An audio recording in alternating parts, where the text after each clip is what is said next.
Congress party assembly incharge కంది శ్రీనివాసరెడ్డి పేద రైతు కుటుంబంలో పుట్టి స్వయం కృషితో ఎదిగారు. పేదల కడుపు నింపాలన్న పెద్ద మనసుతో 3 ఏళ్ల కిందట చేపట్టిన నిత్యాన్నదాన కార్యక్రమం నిర్విరామంగా కొనసాగుతుంది. అమెరికా నుండి హైదరాబాద్కు వచ్చిన తర్వాత కేసీఆర్ ఫౌండేషన్ స్థాపించి దాని ద్వారా అనేక సేవా కార్యక్రమాలు కొనసాగిస్తున్నారు. ఇక అయితే పట్టణంలోని కంది శ్రీనివాసరెడ్డి క్యాంపు కార్యాలయం ప్రజాసేవా భవన్లో ప్రతిరోజు ఎంతో మంది ఆకలి తీర్చుతూ నిత్యాన్నదాతగా ప్రశంసలు అందుకుంటున్నారు. అన్నిదన్నులకి ఆకలి తీర్చే అన్నదానం గొప్పదన్న ఆలోచనతో ఇంత మంచి కార్యక్రమాన్ని కొనసాగిస్తున్నారు. ఈ నిత్యాన్నదాన క్షేత్రానికి ప్రతిరోజు పరిసర ప్రాంతాలలో నుండి వందల సంఖ్యలో వచ్చి ప్రజలు భోజనం చేస్తున్నారు. ఒక మంచి ఆలోచనతో ఇలాంటి కార్యక్రమాన్ని నిర్వహించడం అభినందనీయమని కంది శ్రీనివాసరెడ్డిని జిల్లా ప్రజలు నిండు మనసుతో అభినందిస్తున్నారు.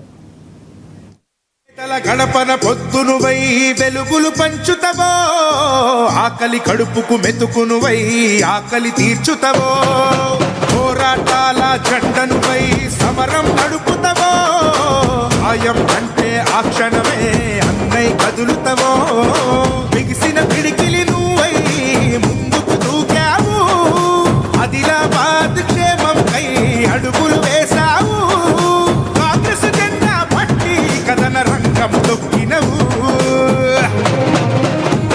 శ్రీనన్న నీ వెంట నిరుపేదల చేయుత, కంది శ్రీనన్న మాకు నువ్వే కొండంత, శ్రీనన్న నీ వెంట నిరుపేదల చేయుత, కంది శ్రీనన్న మాకు నువ్వే కొండంత.